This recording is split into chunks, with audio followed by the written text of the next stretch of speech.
हम परदेसी लोगों को भी कितनी प्रॉब्लम है ईद और बकरा ईद के कपड़ों के लिए।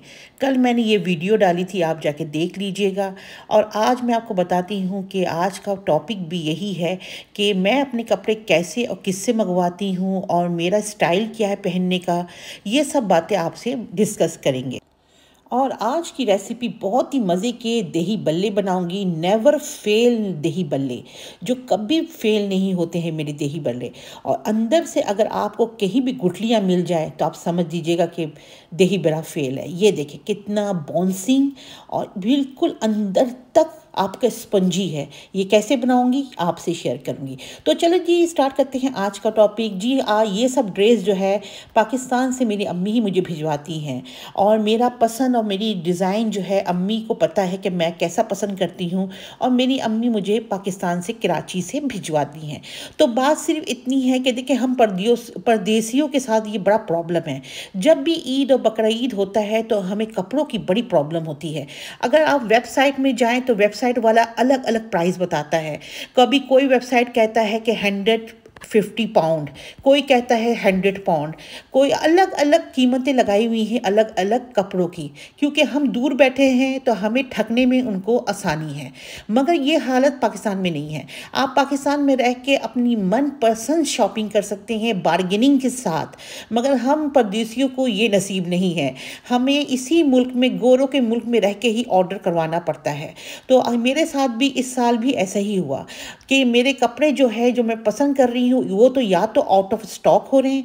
और अगर मैं अम्मी को भी कपड़े ख़रीद के बोलूँ कि आप टेलर करवा के दें तो टेलर के पाकिस्तान में भी नखरे हैं, लेआउट शेटिंग है, वो भी कह रहा है ईद के बाद मिलेगा।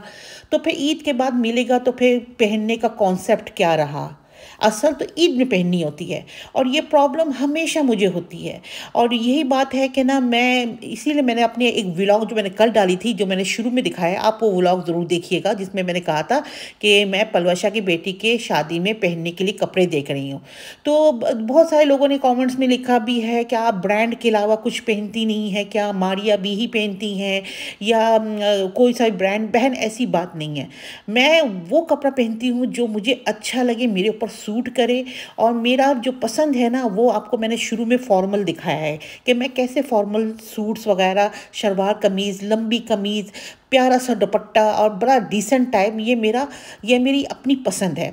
जैसे कि मारिया बी का बहुत सूट आपने देखा होगा जिसमें वो न्यू कलेक्शन में वाइट कलर का सूट अनबॉक्स कर रही है।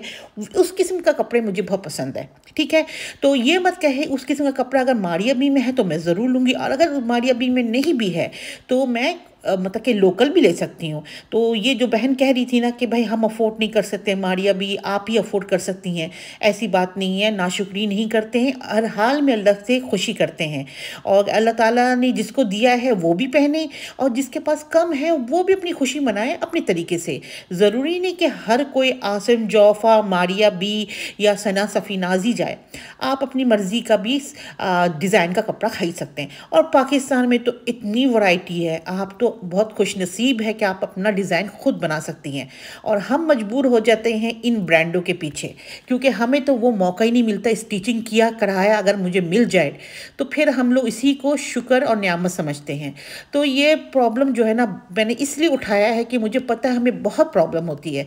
अभी ईद है तो गुजरेगी तो बकरा ईद आएगा, बकरा ईद में वही प्रॉब्लम। तो यही होता है हमारे परदेसियों के साथ कि हम लोग गोरों की शॉपिंग मॉल में ही यूं ही टहल रहे होते हैं गोरों के कपड़े देख के। और आप इमेजिन करें जब पाकिस्तान में हो तो आप यही सब शॉपों में लंबे लंबे खूबसूरत डिज़ाइनर शलवार कमीज़ देखेंगे, है ना। बट हमें तो गोरों के पैंट शर्ट टॉप यही देखने को मिलता है। डेफिनेटली इनका अपना मुल्क है, इनका अपने कपड़े हैं। तो मैं यही कहूँगी कि भाई कपड़े का तो बहुत स्यापा है। और ये स्यापा मेरे ख्याल है बाहर मुल्कों में हर के साथ है। कोई बताता है, कोई नहीं बताता है। और मज़े की बात क्या बोलूँ कि वेबसाइट आप खोलें ना, डिफरेंट प्राइस है, आपको ऐसा लगेगा कि हर कोई ने लूटना है। यकीन जाने मारिया बी के कुछ सूट 130 पाउंड के भी है, कुछ सूट वही कहीं पे दूसरी जगह पे वो 100 पाउंड है। हर में डिफरेंट। तो इसीलिए मुझे लगता है कि ना कि हम लोगों की मजबूरी का भी कुछ फ़ायदा ऐसे ही उठाते हैं। मगर ख़रीदने वाले लोग ख़रीद भी रहे हैं, अब हम ये भी नहीं कह सकते। तो मगर यही कहूँगी कि भाई प्रॉब्लम तो है, और अगर आप मेरी बातों से इत्तेफाक करते हैं तो ज़रूर मुझे कमेंट्स बॉक्स में लिख के बताइएगा। और दूसरी चीज़ ये है कि जब हम कपड़े एक जैसे ही पहने तो कमेंट्स में आता है कि बाजी आप एक ही सूट 2 दफ़ा पहन रही हैं, ये भी मसला। तो कहते हैं ना कि इंसान किसी हाल में खुश नहीं है। जजमेंट भी शुरू हो जाती है कि बाजी आपने पिछले व्लॉग में यही सूट पहना था, इस व्लॉग में भी ये सूट पहन लिया। अरे बाबा, कपड़े की प्रॉब्लम है। कपड़े सूट अगर मेरे पाकिस्तान में हो ना, मैं हर दिन एक नया सूट पहन के आऊँ उस पर क्या कहते हैं व्लॉग में। तो चलिए जी रेसिपी शुरू करते हैं। चाहे देखिए जी कि माश की दाल मैंने 1 पाव सफ़ेद भिगो के पीस लिया। इसमें 4 चम्मच मैंने बेसन डाले हैं, ठीक है। बेकिंग पाउडर डालूंगी मैं ये ½ टीस्पून से थोड़ा ज़्यादा। बेकिंग पाउडर, चुटकी भर अजवाइन, और डलेगा ज़ीरा, साबित ज़ीरा, वो भी चुटकी भर, ये डाल दिया। इसके बाद क्या करना है, इसके बाद कुटी हुई लाल मिर्च 2 चुटकी डाल दें, और इनको हम थोड़ा थोड़ा पानी कर दे के अच्छी तरह हम इसको मिक्स करेंगे। ये जो है ना, मैं आजकल देख रही हूँ यूट्यूब में जो है ना, वो दही बल्ले को एक ना वो बना दिया है, जंग बना दी है कि ना अल्लाह इतनी प्रॉब्लम, इतना आसान है कि जाने मेरे तरीके से बनाए ना झटपट बनेगी और बीच में गुठली भी नहीं होगी। तो मैं आपको वो तरीका बता रही हूँ। 1 पाव, क्या 1 पाव से थोड़ा कम कर लें, या 200 ग्राम या 300 ग्राम, ठीक है। 300 ग्राम आपने माश की दाल को भिगो के बारीक पीस लिया। इसमें 4 चम्मच बेसन डालें, 4 से 5 चम्मच। और असल काम इसका ये शुरू होता है, इसको थोड़े थोड़े पानी देखिए, इतना फेटी लगाना है, इतनी फेटी जैसा मैं कर रही हूँ ये मट्टी के उसमें बर्तन में अच्छी तरीके से फेटी लगाएं, जैसे कि आपका हाथ ना बताए कि आपने फेटी लगाई है। जब इसमें अच्छी तरीके से एयर आ जाएगा ना, हवा भर जाएगी, उसके बाद इसके छोटे छोटे गोले गोले मोले मोले से वो बनाए, क्या कहते हैं, गुलगुले बनाए। मुझे तो बनाने में इतना मज़ा आ रहा था। अच्छा, नमक मैंने डाला था 1 टीस्पून से थोड़ा कम, वो बताना भूल गई। तो ये देखें क्या ज़बरदस्त हमारे फ्राई हो रहे हैं यार, कसम से यकीन जाने, माशाल्लाह से ऐसे फ्लफ़ी थे ना कि अगले दिन भी थोड़े से बच गए थे। मैंने फ्रिज से निकाला अफ्तारी में, तब भी बीच से बिल्कुल स्पॉन्जी था। वो मैं आपको आगे दिखाऊंगी। तो कहते हैं ना कि दही बल्ले हर एक का बस नहीं है, किसी की गुठलियाँ निकलती हैं अंदर से, किसी का ऊपर पक जाता है अंदर कच्चा होता है। मगर आप मेरे तरीके से बना के देखें, 100% नो फेल दही बड़े, ठीक है। ये देखें क्या ज़बरदस्त गुलगुले बने हमारे दही बड़े के। इस तरीके से बनाओ और कितना मिनट, हार्डली 20-25 मिनट में गुलगुले आपके तैयार है।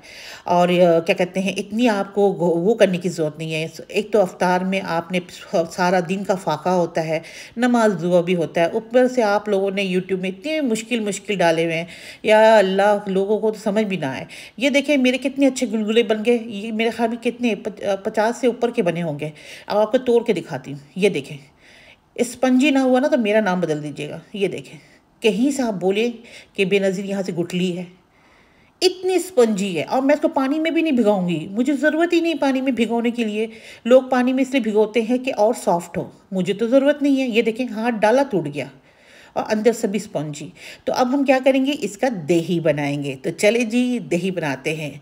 आज मेरे जो टॉपिक है ना, वो आपके भी दिल को ना चीर देगा कि कपड़ों की प्रॉब्लम ये हम सब इंटरनेशनल बहनों को है। तो चले जी, थोड़ा सा दही है मेरे पास, ये मेरे ख्याल में 300 ग्राम, 300 वो होगा, हाँ कितने, 2 कप डाले थे मैंने, 2 कप। इसमें नमक डाला, कुटा हुआ ज़ीरा, कुटा हुआ धनिया, मेरे घर का कुटा हुआ वो डाला। थोड़ा सा हम इसमें पानी डालेंगे ताकि इसको थोड़ा सा हम पतला करें, क्योंकि बहुत थिक है, ठीक है। तो चले इसको मिक्स करते हैं, आगे का बताते हैं।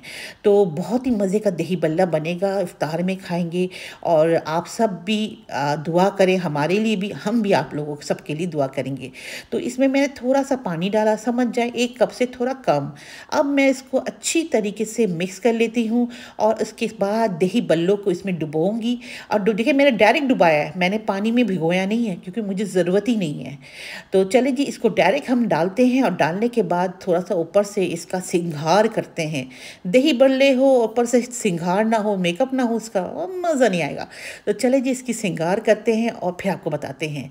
ये देखिए, अब पता नहीं सिंगार का वर्ड हिंदी वर्ड है या उर्दू वर्ड है।